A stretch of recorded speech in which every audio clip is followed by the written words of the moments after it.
자, 오늘부터는 우리가 로마서 마지막 장 몇 장입니까?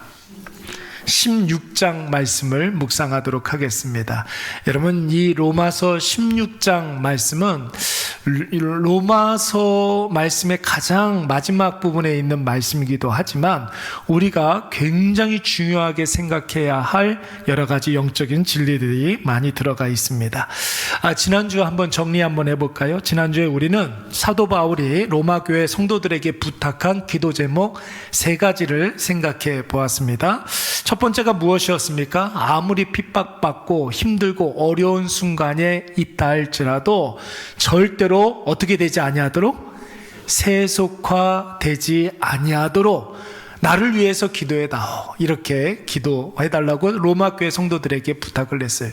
여러분, 제가 느느이 말씀을 드리지만 세속화라는 것은, 여러분, 세속화, 인본주의 똑같은 말이라고 했는데 3가지를 말하는 거예요. 첫 번째는 따라서 한번 해보겠습니다. 여러분, 물질 만능주의. 첫 번째로 우리가 조심해야 될 것은 물질주의, 물질 만능주의를 조심해야 합니다. 두 번째는 따라서 한번 해보겠습니다. 거대주의.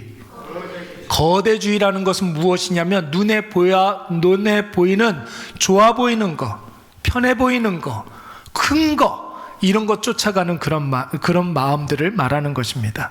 세 번째는 뭡니까? 따라서 해보겠습니다. 편의주의. 편의주의를 조심해야 돼요. 편의주의라는 게 뭐예요? 편한 대로만 가는 거. 편한 대로만 가는 거. 여러분, 진짜는, 여러분, 가짜와 진짜의 가장 큰 차이가 뭡니까? 그것을 힘들게 만들었느냐, 쉽게 만들었느냐, 그거 아니겠습니까? 진짜는 여러분 언제나 편할까요, 쉬울까요? 아니, 뭐에 똑같은 말이잖아요. 여러분, 힘들까요, 편할까요? 힘들어요. 진짜는 힘들어요. 그러니까 여러분, 우리가 조심해야 되는 것 세속화의 3가지는 무엇이냐면 물질주의, 거대주의, 편의주의. 이 3가지를 조심해야 됩니다. 이대로 가면 여러분 가짜예요. 다 가짜예요. 그리고 두 번째 기도 제목은 무엇이었습니까? 마게도냐 지역과 아가야 지역의 교회들이 십시일반으로 거둔 그 구제 헌금이 선한 열매를 맺을 수 있도록 위해서 기도해 달라고 그랬어요. 여러분, 우리가 하는 모든 행위들 선한 의도를 가지고 있다면 하나님께서 반드시 선한 열매를 맺게 해주실 줄로 믿습니다. 우리가 하는 모든 말, 우리가 하는 모든 행위, 우리가 하는 모든 기도가 선한 의도라고 한다면, 여기서 말하는 선한 의도라는 것은 무엇이냐면 하나님께 영광 돌리는 것. 그렇죠? 우리가 가지고 있는 선한 의도라는 것은 여러분 딱 한 가지밖에 없어요. 하나님께 영광 돌려드리는 것. 여러분, 하나님 영광 돌리기 위해서 하는 모든 일에는 하나님께서 반드시 선한 열매를 맺히게 해주실 줄로 믿습니다. 선한 열매라는 것은 무엇일까요? 죽었던 영혼이 살아나는 것, 좌절하고 낭망했던 영혼이 벌떡 일어나 회복되고 다시 시작하는 것. 여러분, 이것이 바로 선한 열매인 줄로 믿습니다. 그러니까 내가 선한 의도를 가지고 하나님의 영광을 위해서 하는 모든 일에는 하나님께서 생명이 살아나는 놀라운 역사를 보여주실 줄로 믿습니다. 세 번째 기도 제목은 무엇이냐면, 앞으로 사도 바울이 로마 교회로 가게 되면 로마 교회와 사도 바울이 이제 교제를 많이 나누게 될 터인데, 그 교제를 통해서 하나님의 뜻이 이루어지게 해달라고 기도하고 있는 거예요. 여러분, 우리의 모든 삶을 통하여서 하나님의 뜻이 이루어질 줄로 믿습니다. 하나님의 뜻이 이루어지는 그런 인생이 되어야 한다는 거예요. 그래서 우리 사랑하는 일회교회도 여러분, 이제 3월달이 시작되었는데, 새봄이 왔는데 서로가 서로를 돌보아서 함께 기도하고 함께 응답받고 그 응답받은 거 가지고 함께 기뻐하시는 우리 사랑하는 일회 공동체가 되시기를 간절히 축원합니다. 자, 이제 우리 로마서 16장 말씀으로 넘어가도록 하겠습니다. 여러분, 성경은 몇 권이라고 그랬습니까? 성경은 몇 권이에요? 성경이 한 권인데 무슨 66권이라고 이야기합니까? 한 권인데 이 안에 여러분 4,000년 동안, 무려 4,000년 동안 하나님께서 인간 기자들을 통해서 66권, 66권의 성경을 허락해 주셨습니다. 구약은 몇 권? 구약은 몇 권? 39권. 신약은 몇 권? 27권. 이렇게 되어 있습니다.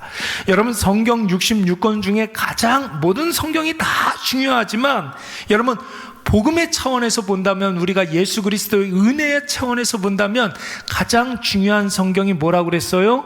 로마서라고 그랬어요. 복음적인 차원에서 본다고 한다면 우리가 예수님을 왜 믿어야 하는지 이 로마서에 있어요. 예수님이 왜 복음인지, 우리가 믿는 예수님은 어떤 분이신지, 예수 그리스도를 믿는 사람들은 이 세상에서 어떻게 살아가야 하는지, 여러분, 이러한 모든 문제들이 다 문제들에 대한 해답이 로마서에 들어가 있는 줄로 믿습니다. 그래서 여러분, 성경이 반지라고 한다면 로마서는 뭐라고 그랬어요?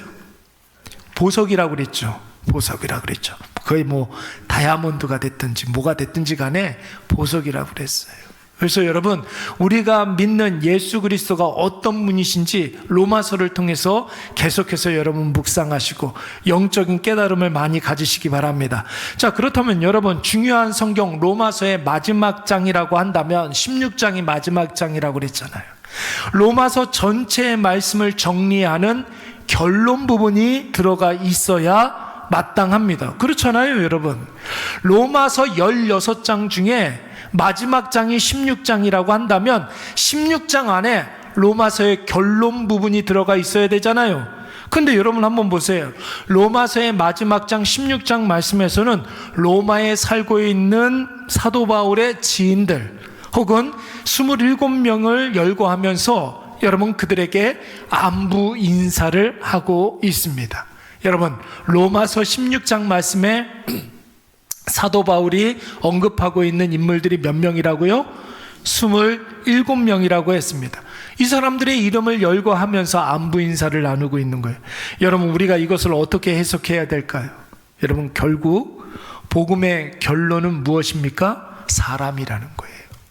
예. 결국 복음의 결론이라는 것은 여러분, 사람을 살리는 데 있다라는 것이에요. 여러분, 이것을 꼭 기억하시기 바랍니다. 복음은 여러분 살리는 거잖아요.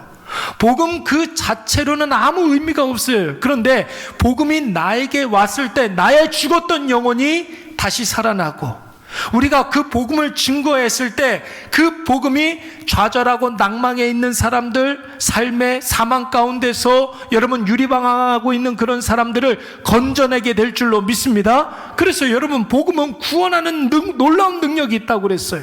그러니까 여러분, 오늘 사도 바울이 16장 말씀에서 사람의 이름을 쭉 열거하는 이유는 무엇이냐면 복음이 살린 사람들을 열거하고 있다, 우리 이렇게 이야기하고 있는 거예요. 여러분, 그래서 함께 최고의 축복은 우리 사랑하는 동역자인 줄로 믿습니다. 여러분, 하나님께서 우리에게 허락해 주신 최고의 축복이라는 것은 여러분, 우리와 함께 예배를 드리고 우리와 함께 기도를 하며 나는 누군가를 위해서 기도하고 그 누군가는 또 나를 위해서 기도하는 기도의 동역자를 하나님께서 우리에게 주신 것, 여러분, 우리가 이 세상을 살아가는 인생에 있어서 가장 큰 복락인 줄로 믿습니다. 여러분, 그들과 함께 해야 할 일들, 사명이라고 할 수 있는데 그것은 바로 죽은 영혼을 살리는 것이라는 겁니다. 우리가 살고 있는 이 시대, 여러분 21세기 여러분 21세기에 서서 지나간 20세기를 정리해 봤을 때 여러분, 많은 신학자들이 신앙의 체계에 있어서 최고의 발견 두 가지라고 보는 거예요. 최고의 발견 두 가지. 그것은 무엇이냐면 첫 번째는 뭐예요? 시너지라고 하는 거죠. 시너지. 두 번째는 뭐예요? 평신도예요. 여러분, 우리의 삶에서 성령이 합력해서 선을 이룬다고 하지 않습니까? 그렇죠. 우리의 삶에 있어서 성령께서 합력하여 선을 이루는 줄로 믿습니다. 보세요, 여러분. 우리 삶에 여러 가지 일들이 있어요. 그런데 그 여러 가지 일들이 여러분 간혹 가다가 이 일과 이 일이 개별적인 일들인 줄 알았는데 하나의 연결고리로 인하여서 여러분 이 일에 대한 문제가 다른 일에 대한 답으로 우리가 느껴질 때가 있죠. 이게 바로 여러분 성령께서 합력하여 선을 이루는 것입니다. 여러분 1 더하기 1이 뭐예요? 1 더하기 1은 2죠. 예. 1 더하기 1은 2. 이건 누구나 다 아는 거예요. 시너지의 측면에서 본다면 1 더하기 1이 2가 아니라 여러분 4가 될 수도 있고 6이 될 수도 있고 그 이상이 될 수 있는 거예요. 이걸 여러분 우리는 시너지라고 이야기합니다. 여러분 10cm의 막대기가 있다고 한번 생각을 해보세요. 10cm 막대기가 여러분 견디는 무게가 한 250kg 정도가 이렇게 견딜 수 있다는 거예요. 물리적으로 이렇게 보면은. 근데 여러분 10cm 막대기 2개가 견디는 무게는 얼마나 될까요? 10cm 막대기가, 요만한 막대기가 견디는 무게가 한 250cm 정도 되는데 2개로 여러분 무게를 견디라고 하면은 어느 정도가 됩니까? 당연히 250kg 곱하기 2 하면은 한 500kg 정도 되겠죠. 근데 그렇지가 않다라는 거예요. 시너지의 차원에서 본다면 여러분 2개의 막대기가 합해져서 500kg만 견디는 것이 아니라 900kg를 견딘다라는 거예요. 이게 바로 물리적인 시너지 효과입니다. 그러면 여러분 막대기 3개면은 어느 정도 견딜 수 있을까요? 3000kg 정도를 견딜 수 있다는 거예요. 여러분 이게 바로 시너지예요.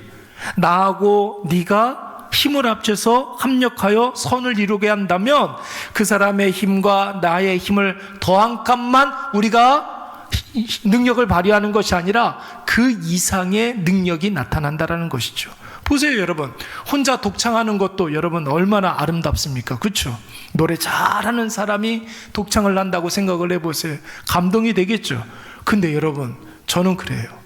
한 사람보다 두 사람이 듀엣으로 찬양하는 것이, 두 사람보다 세 사람이 여러분 트리오로 찬양하는 것이, 트리오보다 여러 사람들이 함께 모여서 합창하는 것이 얼마나 감동이 있는지 몰라요. 이게 바로 뭐예요? 시너지라고 이야기하는 것입니다.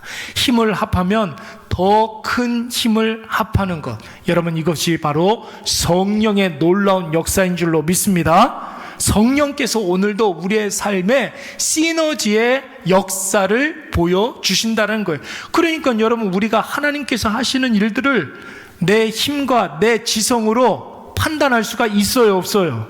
없어요 여러분. 그러니까 여러분 우리에게 부어주시는 하나님의 은혜라는 것은 우리의 상상을 초월하는 은혜를 부어주시는 줄로 믿습니다. 우리의 여러분 예상을 뛰어넘는 놀라운 은혜가 있다는 거예요. 그래서 여러분, 그러므로 너희는 그의 의와 그의 나라와 그의 의를 구하라. 그리하면 이 모든 것을 너희에게 더하여 주시리라 그랬잖아요. 우리의 상상을 뛰어넘는 놀라운 은혜를 허락해 주신다는 거예요. 이게 바로 시너지. 여러분들이 지금 바라고 원하는 그런 기도 제목이 있잖아요. 하나님 이것만큼은 꼭 들어주셔야 됩니다 하는 거 있죠? 그것만 들어주실까요? 하나님 그것만 들어주실까요? 그러지 않아요. 하나님께서는 그런 분이 아니에요. 제가 그래서 늘 말씀드리잖아요. 저는 우리 아이가 저한테 아빠 용돈 좀 주세요. 얼마를 줄까? 아빠 3원만 주세요. 그러면 저는 꼭 3원만 주지 않는다고 그랬어요. 저는 더 해준다고 그랬어요. 달라는 것보다 더 줘요. 왜요? 왜 그렇습니까? 네가 바라는 아빠의 사랑보다 아빠가 줄 수 있는 사랑은 더 크다는 것을 여러분 돈으로 가르쳐 주는 거예요. 돈으로 가르쳐 주는 거예요. 3만 원 달라고 그러면 5만 원 줘요. 예. 여기 보고 얘기했네. 10만 원 달라고 그러면 제가 15만 원 줘요. 힘들어도 그렇게 줘요. 왜요? 이게 하나님의 사랑이라는 거예요. 우리가 구하는 것보다 더 큰 사랑을 주시는 하나님. 여러분, 그러니 여러분 지금 여러분들이 고민하고 있는 것, 여러분이 지금 간절하게 기도하는 것, 그 이상의 놀라운 일들이 일어날 줄로 믿습니다. 여러분, 두 번째는 무엇이냐면 평신도 운동이 여러분 20세기의 최고의 발견이라는 거예요. 20세기 최고의 발견이 여러분 평신도 운동이라는 거예요. 사실 저는 여러분 평신도라는 이름을 그런 이름 단어를 잘 쓰지 않아요. 평신도 하면은 목회자와 평신도를 이렇게 구분하는 것 같잖아요. 여러분, 목회자나 평신도나 다 똑같아요. 다 하나님 앞에서 다 뭐예요?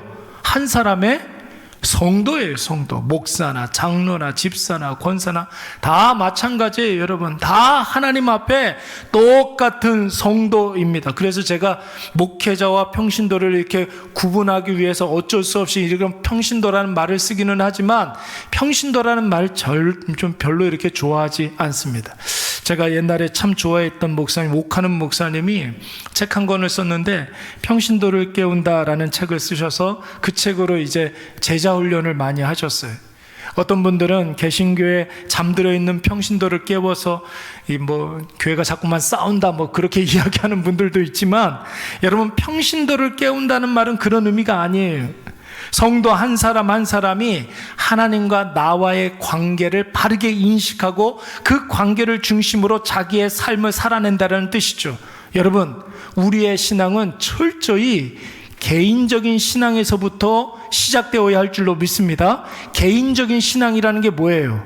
먼저 나와 하나님과의 관계, 바로 그 관계를 바르게 정립해야 된다는 것입니다. 여러분, 우리의 신앙이 여기에서부터 시작하지 아니하고 다른 데에서부터 신앙이 시작하면 반드시 그 신앙은 문제가 생기게 되고 얼마 가지 않아서 시험에 드는 일들이 벌어지게 되는 거예요. 우리의 신앙이 반드시 나와 하나님과의 그 관계에서부터 시작되어야 돼요. 그래서 여러분, 우리 교회가 늘 강조하고 있는 세 가지 핵심 가치 중에 첫 번째가 뭡니까? 내 삶을 이끌어가는 신앙 고백. 신앙 고백이 굉장히 중요한 거예요. 내가 하나님 앞에서 하나님을 어떻게 고백하느냐, 예수 그리스도를 내가 어떻게 고백하느냐. 예수 그리스도는 나의 주인님이십니다. 예수 그리스도는 나의 구원자이십니다. 그러기 때문에 주인님이신 예수 그리스도 인도하시는 대로 따라가겠습니다. 여러분, 이것이 바로 우리 신앙의 시작점이 되어야 하는 것이에요. 그래서 여러분, 우리가 평신도가 깨어진다라는 것은 무엇을 말하는 거냐면, 나와 하나님 사이에 그 어떤 것도 개입되지 아니하고 나는 하나님 앞에 기도와 말씀과 예배로 나아가고, 하나님은 우리에게 하나님의 뜻을 가르쳐 주시고 하나님의 은혜를 부어주시고 하나님께서 우리에게 이 세상에서 이길 수 있는 믿음을 담대하게 하심으로 말미암아, 여러분, 거기에서부터, 그 관계에서부터 우리의 신앙이 시작되어야 한다는 것이에요. 그래서 여러분, 우리가 끊임없이 해야 할 일들이 무엇이라고 그랬습니까? 기도하면서 하나님과 끊임없이 소통해야죠. 예? 여러분, 이렇게 상가교회, 작은 교회 다니는 장점이 있잖아요. 장점. 그 장점이 뭐예요? 언제든지 목사님 가서 볼 수 있다는 게 장점이에요. 여러분, 얼마든지 소통할 수 있다는 것이 얼마나 장점입니까? 그렇죠? 큰 교회 다녀봐요. 목사님 평생 가야 얼굴 한번 볼 수 있는지. 그렇죠? 그렇지 않습니까? 네, 그렇잖아요. 근데 여러분, 소통이 굉장히 중요한 거예요. 같이 대화 나누고, 같이 대화하고, 기도하고, 그리고 같이 기도하는 가운데 함께 은혜 받고, 얼마나 중요합니까? 그렇죠? 그러니까 하나님과 나와의 그 어떤 것도 개입되지 아니하고 끊임없이 기도하면서 소통을 나누고, 또 말씀 깊이 묵상하면서 하나님의 뜻을 깨닫고 그 뜻대로 살려고 노력하고, 또 예배를 계속해서 반복해서 드림으로 나 자신을 하나님께 드리는 일들. 여러분, 이럴 때 성도 개인의 삶 속에서 하나님의 역사를 실질적으로 경험하게 될 줄로 믿습니다. 여러분, 이러한 하나님과 나와의 관계를 계속해서 유지해 갈 때 하나님의 일하심이 보이는 거예요. 하나님의 은혜가 보이게 될 줄로 믿습니다. 여러분, 하나님의 은혜가 보이는데 아무리 힘들고 어려운 문제가 있다고 해도 두려워요? 믿는 구석이 있는데 우리는 하나님의 은혜가 한 번만 임하면 여러분, 우리의 상상을 초월하는 놀라운 역사가 일어나는데, 여러분, 그까짓 것 가지고 우리가 좌절하겠습니까? 낙심하겠습니까? 하나님의 은혜가 보이면 여러분, 우리의 마음속에 담대함이 임하는 줄로 믿습니다. 그게 있어요. 그게 있는 거예요. 그래서 여러분, 평신도 운동이라고 하는 것은 이전까지만 하더라도 사제들을 통해서 신앙생활을 할 수밖에 없었잖아요. 예, 하나님과 나와의 관계 가운데 사제가 이렇게 있으면서, 신부님이 이렇게 있으면서 우리가 하나님 아버지 앞에 나아가서 기도도 못하고 뭐 고해성사하고, 그리고 무슨 기도를 할 때 정해져 있는 기도문만 쭉 그냥 뭐 운율에 맞춰가지고 하늘에 계신 우리 마리아여 막 이러면서, 천주교에서는 그렇게 기도하잖아요. 기도문을 읽잖아요. 여러분, 성당 이렇게 가면은 우리가 자유롭게 기도할 수가 없어요. 물론 이제 개인적으로야 기도할 수 있는 그런 기회를 주는지 어떤지는 잘 모르겠지만, 여러분, 캐톨릭에서는 공식적으로 밥 먹을 때 하는 기도, 또 누군가 돌아가셨을 때 하는 기도, 누군가가 결혼할 때 하는 기도, 이게 정해져 있잖아요. 그걸 계속해서 운율을 따라가지고 그걸 읽잖아요. 왜 그렇습니까? 성도는 기도할 자격이 없는 거예요, 거기에는. 그래요. 근데 여러분, 우리는 어떻습니까? 예수 그리스도 십자가에 달려 돌아가심으로 말미암아, 죽으심으로 말미암아, 여러분, 지성소의 휘장이 위에서부터 아래로 쫙 찢어졌어요. 우리에게 하나님께로 가는데 여러분, 걸림돌이 있습니까, 없습니까? 거치는 것이 있습니까, 없습니까? 없어요, 여러분. 여러분, 그래서 우리가 개인적으로 그 신앙으로 개개인에게 임하신 하나님의 뜻을 발견하고, 성도 한 사람이 한 사람이 거듭나고 변화되어지고, 그럴 때 사회가 달라지고 세상이 달라지는 거예요. 여러분, 이것을 꼭 기억하시기 바랍니다. 그래서 오늘도 여러분, 나에게 임하신 그 하나님을 여러분 느끼시고, 뿐만 아니라 그 하나님 앞에 우리가 감사하시는 저와 여러분이 되시기를 간절히 축원합니다. 그래서 여러분, 한 사람 한 사람이 영적으로 깨어 있는 것은 제2의 종교개혁이다, 이렇게 이야기할 정도라는 거예요. 얼마나 중요한 일인지 모릅니다. 예. 저는 개인적으로 오늘날 한국교회의 돌파구, 한국교회 여러 가지 문제들이 많이 있는데 그 돌파구는 바로 여기 있다고 생각해요. 우리 한 사람 한 사람이 하나님을 발견하고 그 하나님의 뜻대로 오늘 하루를 살아내는 것, 그리고 오늘 하루 하나님께서 나에게 허락하여 주신 그 은혜를 발견하는 것, 거기에서부터, 그 개인적인 신앙에서부터 하나님과의 그 관계가 강화되어지고 회복되는 데서부터 여러분, 우리나라 이 땅에 한국교회의 모든 문제점들의 돌파하고 있다고 저는 확신하고 있어요. 그러니까 여러분, 우리 모든 문제 여러분 해결점은 어디에서부터 시작합니까? 바로 누구에게서부터? 나에게서부터 시작되는 것이죠.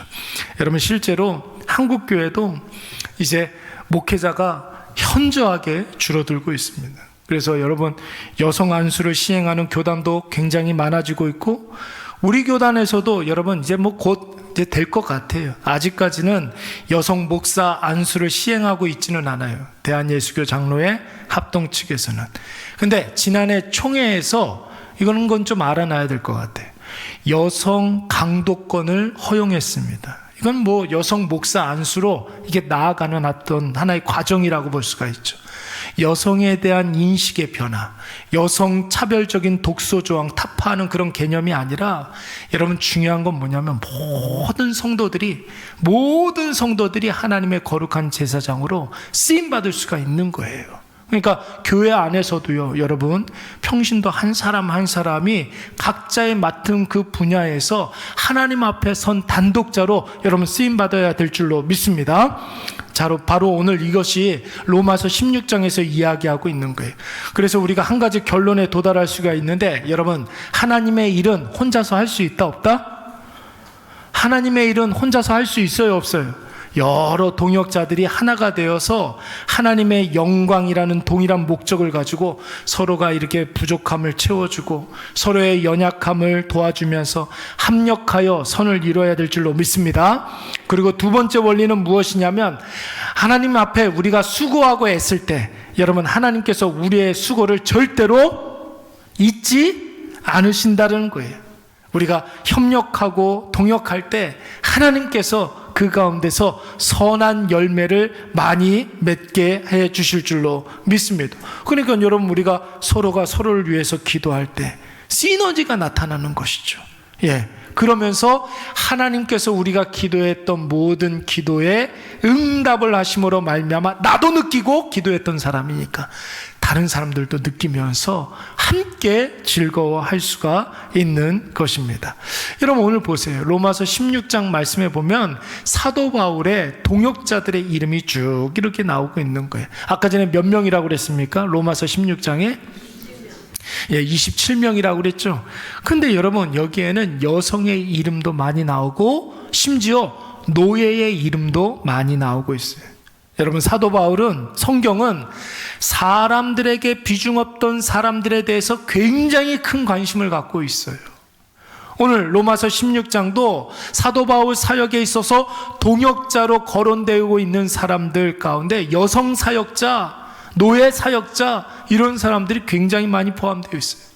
현대 교회가 세속화되고 타락하는 한 가지 중요한 특징 가운데 한 가지가 무엇이냐면 여러분 동일 집단화되고 있다는 것이죠. 동일 집단화라는 것은 무슨 뜻이냐면 어떤 목사님이 그런 이야기를 한 적이 있어요. 분당에서 목회하시는 목사님인데 우리 교회는 교수들이 그렇게 많대요. 교수들이 많다는 거예요. 그래서 교수들만 모이는 그런 교회라는 거예요. 그러면서 자랑하는 것처럼 그렇게 이야기하더라고요. 여러분 정상적인 교회입니까? 비정상적인 교회입니까? 그럼 비정상적인 교회예요. 왜 그렇습니까? 교회 안에는 각양각색의 사람들이 다양한 사람들이 모여서 여러분 하나가 되는 곳이 바로 교회인 줄로 믿습니다. 전에 한번 그런 이야기 한 적이 있었잖아요. 저기 서울에 굉장히 큰 교회에 다니시는 어떤 분이 자기 조카한테 너 요번에 대학 어디 갔냐 이렇게 물어봤대. 제가 어떤 교회 갔든 자기가 어떤 교회 어떤 학교 이렇게 갔다고 그러니까 어떤 교회, 어떤 학교 가고 싶다고 그러니까, 조금만 공부 더 열심히 해가지고,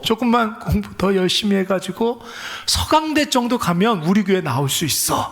그랬다는 거예요. 이게 정상적인 말이에요? 비정상적인 말이에요? 비정상적인 말이죠. 그렇죠? 여러분, 현대 교회가 타락한 증거가 무엇이냐면, 동일 집단화 되고 있다는 것이죠. 그런 말 들어본 적 있습니까? 저는 그런 말 굉장히 싫어하는데 어떤 지역에 가면은 그 교회는 경상도 교회라는 거예요. 경상도 교회. 무슨 뜻이에요? 경상도 사람들이 주로 많이 모이는 그런 교회. 어떤 교회는 전라도 교회라는 거예요. 전라도 교회. 이게 무슨 뜻이에요? 전라도 사람들이 많이 모이는 그런 교회. 여러분 정상적이지가 않은 거예요. 각양각색의 다양한 계층의 사람들이 모여서 뭐가 되는 교회? 하나 되는 교회. 그 교회가 바로 원래 교회인 거예요. 원래 교회인 거예요. 나하고 안 맞는 사람이 있을 수 있습니까? 없습니까? 있을 수 있죠. 나하고 생각이 다른 사람들이 있을 수 있죠. 아니 있어야 되는 거예요. 있어야 되는 거예요. 그래야 나와 다른 사람이 있다는 것을 우리가 인정도 할 수가 있고 존중도 할 수가 있고 그 사람을 배려할 수도 있고 양보할 수도 있는 것이죠. 여러분 이것은 훈련되지 않으면 안 되는 거예요. 훈련되지 않으면. 그래서 여러분 교회 안에서 나와 다른 사람, 나와 의견이 다른 사람들을 여러분 하나로 우리가 배려하고 존중하고 받아들일 수 있는 그런 훈련들이 되어야 하는 거예요. 여러분 이 나라 이민족의 요즘 가장 큰 문제가 무엇입니까? 가장 큰 문제가 뭐예요? 나뉘어졌다는 게 문제가 아니에요. 여러분 인간이 존재하는 모든 인류사에서는 나누어지는 일은 어쩔 수가 없어요. 뭐가 있기 때문에? 인간 내면에 죄성이 있기 때문에 그것은 여러분 절대로 인간이 해결할 수 있는 부분이 아니에요. 가장 큰 문제는 무엇이냐면 받아들이지 못한다는 게 문제예요. 받아들이지 못한다는 게. 그래서 여러분 그것을 훈련할 수 있는 곳은 다른 데 없어요. 교회에서만 여러분 훈련되어야 할 줄로 믿습니다. 교회에서만 그것이 훈련이 될 수가 있어야 돼요. 그래서 교회 다니는 사람 다 받아줄 수 있어야 되는 거예요. 담배 피는 사람 받아주면 됩니까? 안 됩니까? 받아주면 됩니까? 안 됩니까? 교회에서 담배 피면 어떻게 하라고? 받아줘야 됩니까? 받아주지 말아야 됩니까? 받아줘야죠. 그래서 담배 끊게 해야죠. 그렇죠. 목욕탕에 샤워하고 가는 사람 있어요? 목욕탕에 목욕하고 가는 사람이 있어요? 그러냐? 아니지. 목욕탕에 그냥 가는 거예요. 그냥 가는 거예요. 여러분, 교회 안에는 술 먹는 사람 받아줘야 됩니까? 받아주지 말아야 됩니까? 받아줘야죠, 여러분. 받아줘야죠. 받아주지 못할 사람이 아무도 없어요. 다 받아줄 수 있어야 하는 것입니다. 심지어는 여러분, 다른 사람이 아니라 틀린 사람들도 있을 수가 있네요. 몰상식한 사람. 여러분, 사람들 가운데 그런 사람들도 있잖아요. 상식에서 벗어난 사람도 있죠. 그런 사람들도 받아들일 수 있어야 되는 것이고, 누가 보더라도 성격 이상한 사람 있어요, 없어요? 성격 이상한 대표적인 사람 누구예요?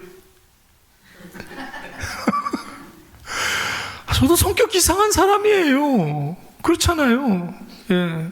말 함부로 하는 사람 교회에 있어야 됩니까? 없어야 됩니까? 있을 수 있죠. 그러면서 훈련되어야 되겠죠. 그 말 함부로 하는 부분이 깎여나가고 여러분 많이 좋아져야 되고, 그런 일들이 있어야 되겠죠.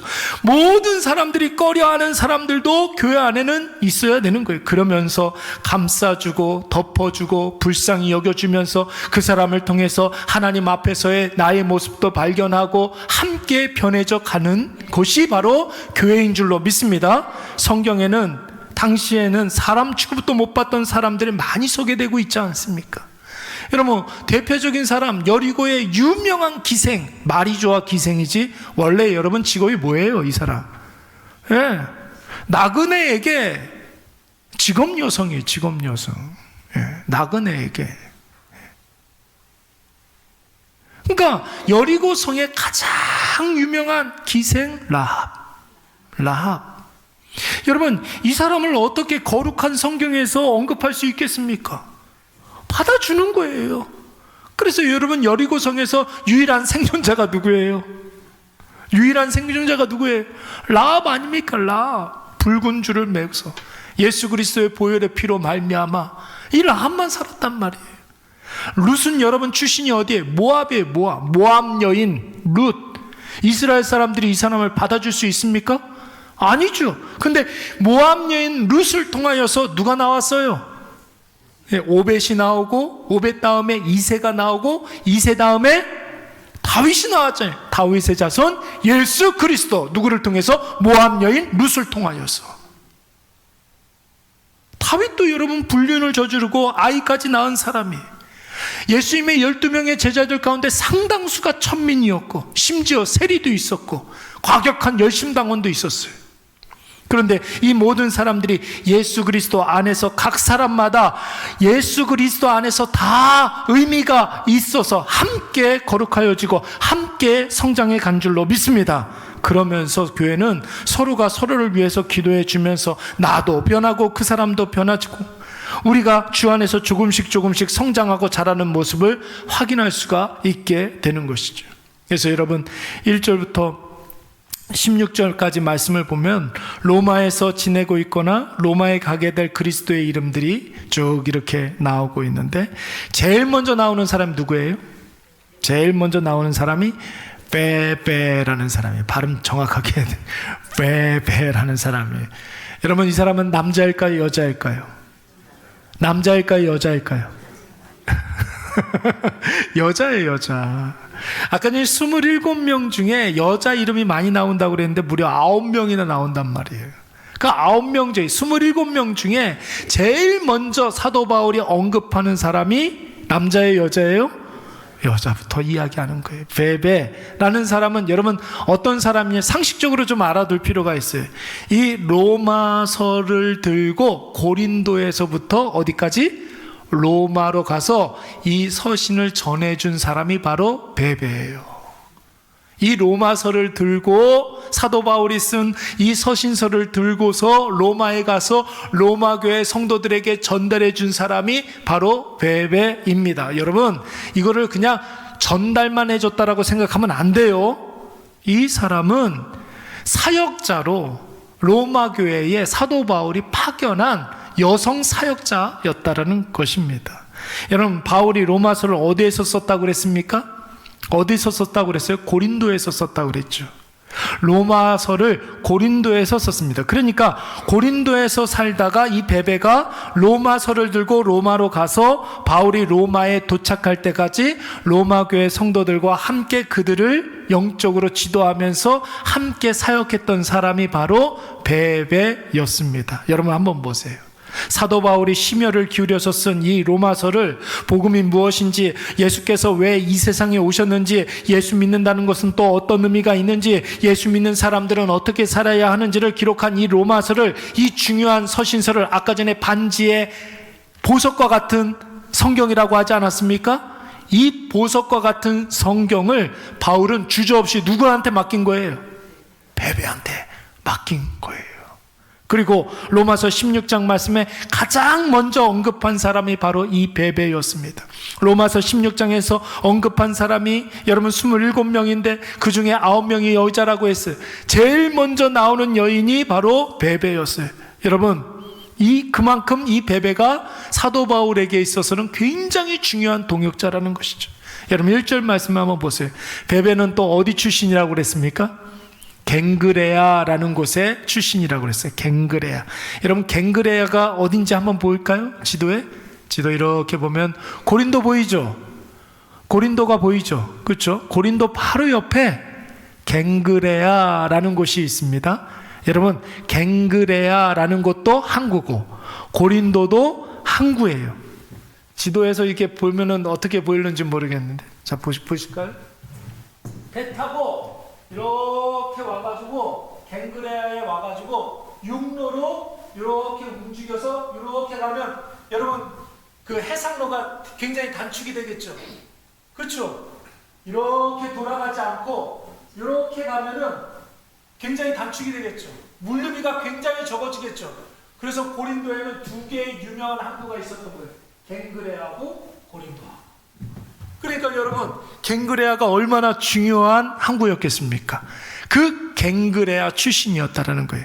이 갱그레아에서 사도 바울이 무엇을 했느냐면 고린도에서 1년 6개월간의 사역을 다 마치고 난 다음에 갱그레아에서 배 타기 전에 머리를 잘랐다고 그랬어요. 머리를 왜 잘랐을까요? 그동안 머리를 안 잘랐다는 거예요. 자, 여러분 이스라엘 사람들이 머리를 자르지 않았다. 무슨 뜻이에요? 무슨 뜻일까요? 하나님 앞에서 약속한 바가 있었다는 거예요. 그래서 나시리는 머리에다가 삭도를 대지 않잖아요. 그래서 이스라엘 백성들은 하나님 앞에 뭔가를 약속하잖아요. 서원하잖아요. 하나님 앞에 서원하잖아요. 그러면 그때부터 그 서원의 뜻으로 머리를 자르지 않습니다. 그래서 머리를 자르지 않고 이발을 하지 않고 머리를 이렇게 묶고 있는 사람은 여러분 어떤 사람이에요? 하나님 앞에서 뭔가를 약속하고 지금 그 약속을 지키고 있는 중이라는 뜻이에요.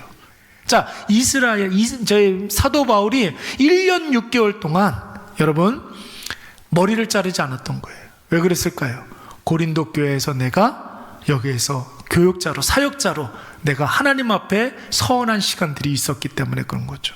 그리고 오늘 머리를 잘랐다는 것은 제2차 전도 여행이 종료되었다는 뜻이에요. 근데 그 갱그레아에서 아마도 베베를 만난 것으로 보입니다. 제2차 전도 여행이 끝날 즈음에 만났던 여자 사역자 베베. 여러분 이 사람이 너무나 중요했던 것이죠. 그래서 여러분 1년 6개월간의 고린도 교회를 다 이제 마치고 난 다음에 이 베베를 만나고 난 다음에 여러분 이 베베가 얼마나 신실한 일꾼이었는지 사도 바울에게 있어서는 없어서는 안 되는 일꾼이었어요. 보세요 한번 여러분. 베베가 갱그레아 교회에 뭐라고 그랬습니까? 일꾼이라고 그랬어요. 일꾼. 여기서 나오는 일꾼이라는 말은 사도행전 6장 말씀에 7명의 집사 있죠. 예루살렘 교회 7명의 집사. 이 사람들을 이야기할 때 예수 그리스도의 일꾼이라고 할 때 이때 일꾼이라는 말을 쓰는 거예요. 그러니까 여러분 이 베베는 엄밀히 말하면 집사이기는 하지만 교회의 사역자 이렇게 이야기하는 것입니다.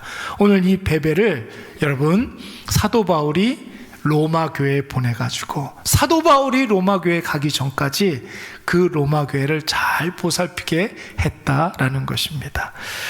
자, 오늘 베베까지만 이야기하도록 하겠습니다. 그러므로 사랑하는 여러분, 오늘 하나님 앞에 우리가 한 사람 한 사람 크게 쓰임받기 위하여서 여러분 어떻게 해야 되겠습니까? 무엇보다도 교회 안에서 우리가 함께 동역자의 그런 삶을 잘 살아감으로 말미암아 함께 서로가 서로를 위해서 기도하고 함께 응답받고 함께 기뻐하시는 저와 여러분이 되시기를 간절히 축원합니다. 자, 우리의